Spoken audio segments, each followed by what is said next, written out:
કૃપાથી વર્તામાં બિરાજતા અગર ભગવાન શ્રી હરિકૃષ્ણ મહારાજ, શ્રી લક્ષ્મીનારાયણ દેવની કૃપાથી શ્રી પંચેશ્વર દાદાનો પ્રદોષ પૂજાનો પવિત્ર સમય 6 વાગ્યાથી 8:30 વાગ્યા સુધીનો હતો. એ દરમિયાન વિક્રમ સંવત 2081 પોષવદી ત્રયોદશીના દિવસે ઉપરાંત ચતુર્દશી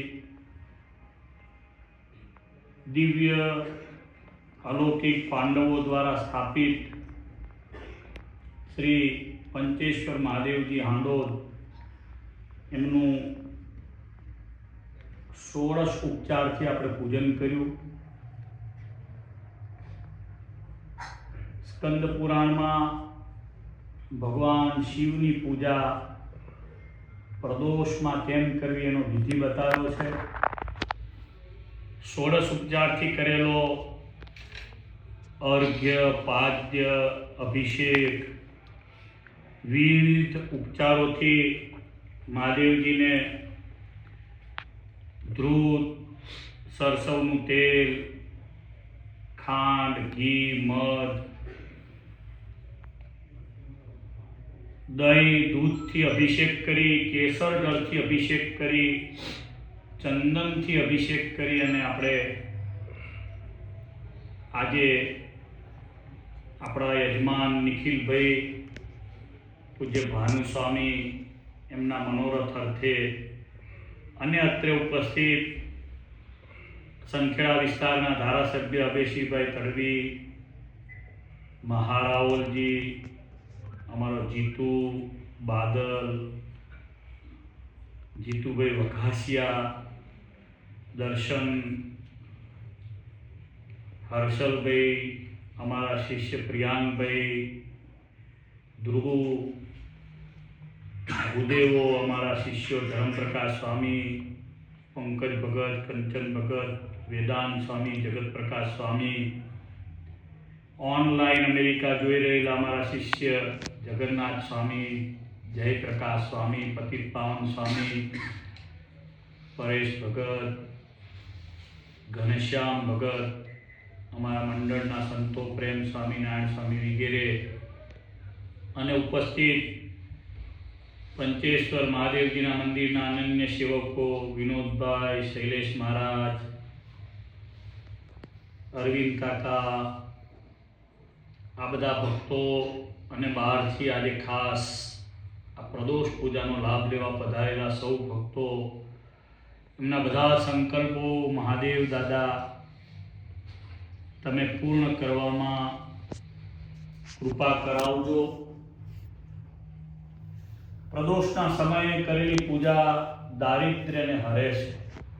પ્રદોષના સમયે કરેલી ગિરિજાપતિ ભગવાન મહાદેવની પૂજા બળ આપે છે, ઐશ્વર્ય આપે છે, નિર્દોષ બુદ્ધિ આપે છે. પ્રદોષના સમયે કરેલી પૂજા સર્વશક્તિમાન જીવને બનાવે છે. પ્રદોષના સમયે કરેલી પૂજા કલા આપે છે. 64 પ્રકારની કળા હોય છે. રંગોળી પૂરવી, ગીત ગાવું, વાજિંત્ર વગાડવું, ચોટલો ગૂંથવો, ખાટલો ભરવો, મકાન બનાવવું, તલવાર ચલાવવી, ઘોડે સવારી કરવી વગેરે. સૌથી ઉત્તમ કળા ભગવાનના મંત્રો આપે છે. મહાદેવજી છે એ બધા મંત્રોનું મૂળ છે. અશેષ વિદ્યા ગમ મંત્ર મૂલમ, બધા મંત્રોનું મૂળ એ છે. એટલે પ્રદોષ સમયે કરેલી પૂજા મંત્રો આપે. પ્રદોષ સમયે કરેલી પૂજા છે વૈરાગ્ય આપે છે. પ્રદોષ સમયે કરેલી પૂજા છે મોક્ષાભિમુખ મનુષ્યની મતિને બનાવે છે, એની બુદ્ધિને ભગવાન સન્મુખ જવા માટે પ્રેરણા આપે છે. પ્રદોષ સમયે કરેલી પૂજા છે ગરીબાઈનો નાશ કરી અને મનુષ્યને લાંબી આયુષ્યવાળો બનાવે છે.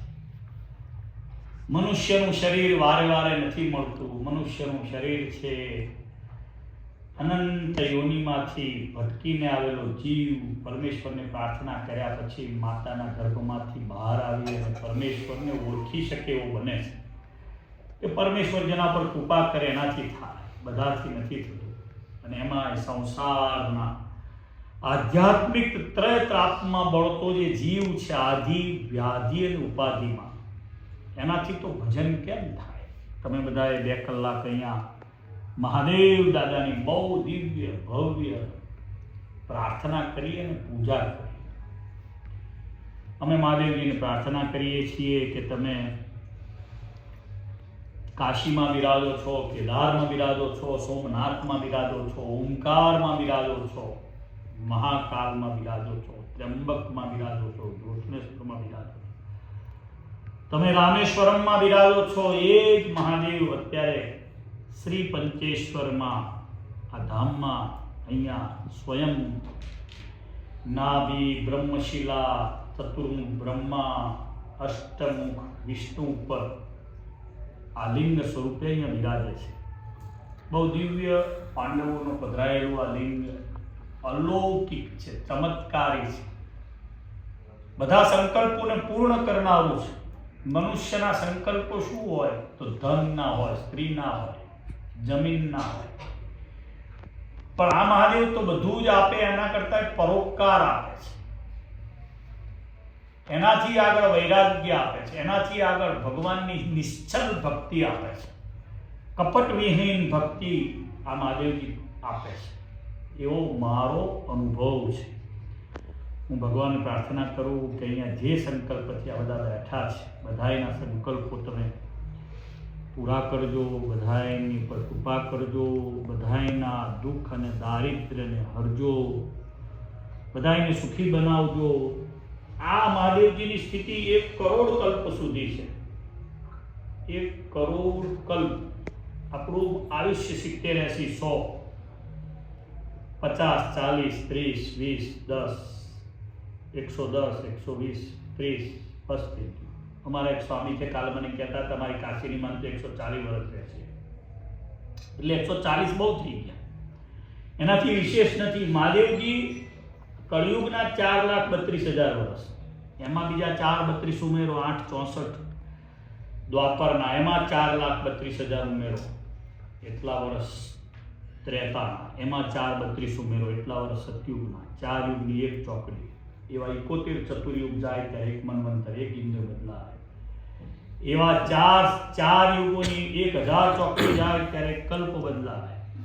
એવા મહાદેવજી 1 કલ્પ નહીં, 100 કરોડ કલ્પ, 1 કરોડ કલ્પ નહીં, 100 કરોડ કલ્પ સુધી આ મહાદેવજીની સ્થિતિ, એટલે કે અહીંયા સ્થિરતા છે.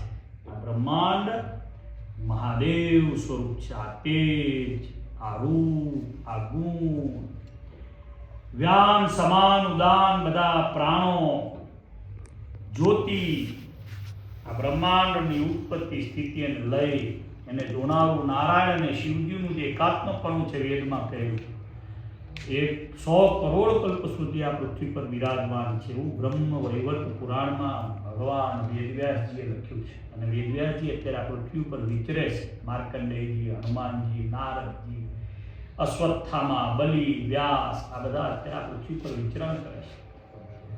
તો એ 100 કરોડ કલ્પોની સ્થિતિને તમે ધારણ કરો છો, તો આ તો બધા સામાન્ય માગી શું માગે?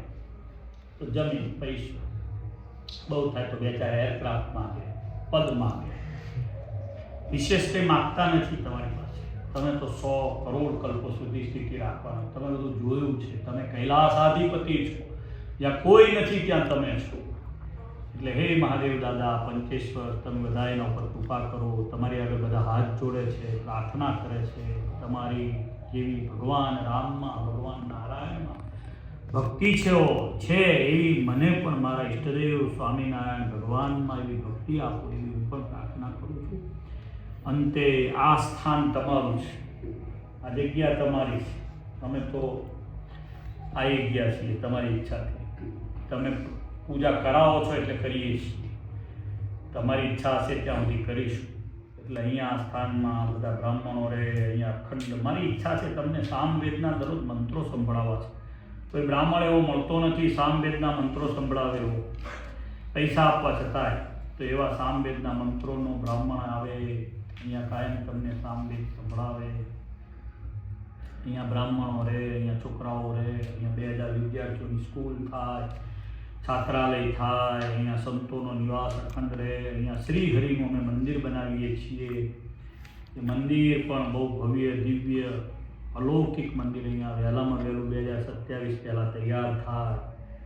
અહીંયા હરિભક્તોના નિવાસ સ્થાન થાય. આ જગ્યામાં હજારો લોકો અહીંયા આવે, તમારા દર્શન કરી આ દિવ્ય લિંગને પોતાના અંતરમાં ધારણ કરે એવી કૃપા હે મહાદેવજી તમે કરો. અમારા સંતો જે અહીંયા રહે છે, સત્સંગનો પ્રચાર કરે, સક્રિય થાય એવી એમના પર કૃપા કરો. ડે નાઇટ એ દોડે છે, વિશેષ દોડે. અને પંચેશ્વર મહાદેવનો કાયમ જય જયકાર બધાના હાથે થાય એવી મહાદેવ દાદા તમે કૃપા કરજો. બોલો સ્વામિનારાયણ ભગવાન.